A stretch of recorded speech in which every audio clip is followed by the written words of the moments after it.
America कह रहा है कि ये युद्ध खत्म होने वाला है, लेकिन सच्चाई ये है कि हालात पहले से ज़्यादा खतरनाक हो चुके हैं। एक ही महीने में 1200 से ज़्यादा हमले, ऑयल प्राइसेस स्काई रॉकेट और पूरी दुनिया टेंशन में। आखिर अमेरिका वर्सेस ईरान वार का असली सच क्या है? इस कहानी की शुरुआत होती है एक अचानक हुए अटैक से। फरवरी 2026 में अमेरिका और उसके एलाइसेस ने ईरान के न्यूक्लियर साइट्स और मिलिट्री बेसेस पर मैसिव एयर स्ट्राइक कर दी। इस अटैक का मकसद था ईरान के न्यूक्लियर प्रोग्राम को ख़त्म करना, लेकिन इस अटैक ने सिचुएशन को कंट्रोल करने की बजाय पूरा मिडिल ईस्ट में आग में झोंक दिया। अटैक के तुरंत बाद ईरान ने जवाब दिया, मिसाइल्स, ड्रोन्स और डायरेक्ट अटैक यूएस बेसेस और इजराइल पर। पूरे मिडिल ईस्ट में सायरन बजने लगे। सऊदी अरबिया, यूएई जैसे देशों तक इसका असर पहुंचा। अब यह सिर्फ दो देशों का युद्ध नहीं रहा था, यह एक रीजनल क्राइसिस बन चुका था।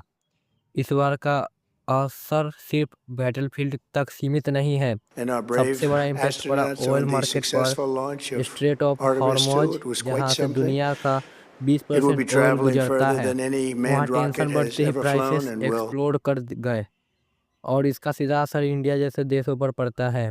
पेट्रोल महंगा, इन्फ्लेशन बढ़ता और आम आदमी के जेब पर सीधा वार।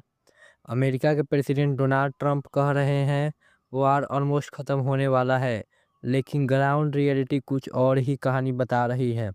स्ट्राइक्स अभी भी जारी है, थ्रेट्स और बढ़ गए हैं। ट्रंप ने यह तक कहा है कि अगले कुछ हफ्तों में ईरान को पूरी तरह तबाह किया जा सकता है। तो सवाल यह है, क्या यह सच में ख़त्म होने वाला है या अभी असली लड़ाई बाकी है?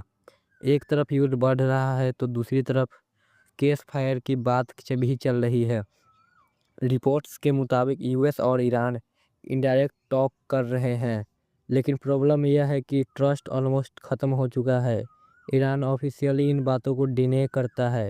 एक्सपर्ट का मानना है कि यह वार और भी डेंजरस बन सकता है और ग्राउंड वार शुरू हुआ तो ये पूरी दुनिया को अफेक्ट कर सकता है। ऑलरेडी कई कंट्रीज इनडायरेक्टली इन्वॉल्व हो चुकी है। मिडिल ईस्ट इंस्टेबिलिटी अपने पीक पर है और हिस्ट्री बताती है ऐसे कॉन्फ्लिक्ट्स कभी सिंपल नहीं होते। तो असली सच क्या है? क्या अमेरिका सच में जीत रहा है या ये वार सिचुएशन को और ख़राब कर रहा है? क्या ये कॉन्फ्लिक्ट फ्यूचर में वर्ल्ड वार की तरफ बढ़ सकता है या फिर ये सिर्फ पावर और पॉलिटिक्स का एक और खेल है? आप क्या सोचते हैं? कमेंट में अपनी राय ज़रूर बताएं और ऐसे ही शॉकिंग फैक्ट्स के लिए चैनल को सब्सक्राइब करना मत भूलिए।